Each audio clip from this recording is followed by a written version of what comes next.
Hello mga guwaps, good afternoon, good morning, and good day sa inyong lahat.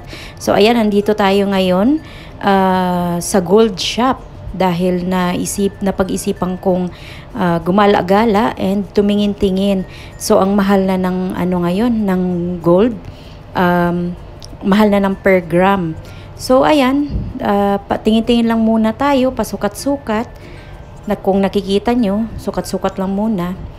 And ayan, gustong-gusto ko talagang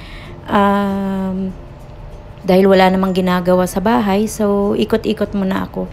And may nakita pala ako dito sa Lulubanda, nagbukas yung bagong shop ng Damas. So ayan, ito medyo mahal-mahal tong gold na ito dito.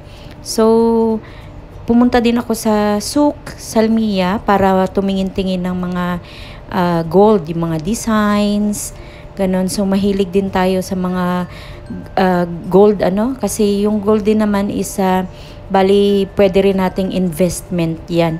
Kasi pagdating ng panahon, pwede rin natin yan maibenta pag wala na tayong pera. So real talk yun mga kagwaps.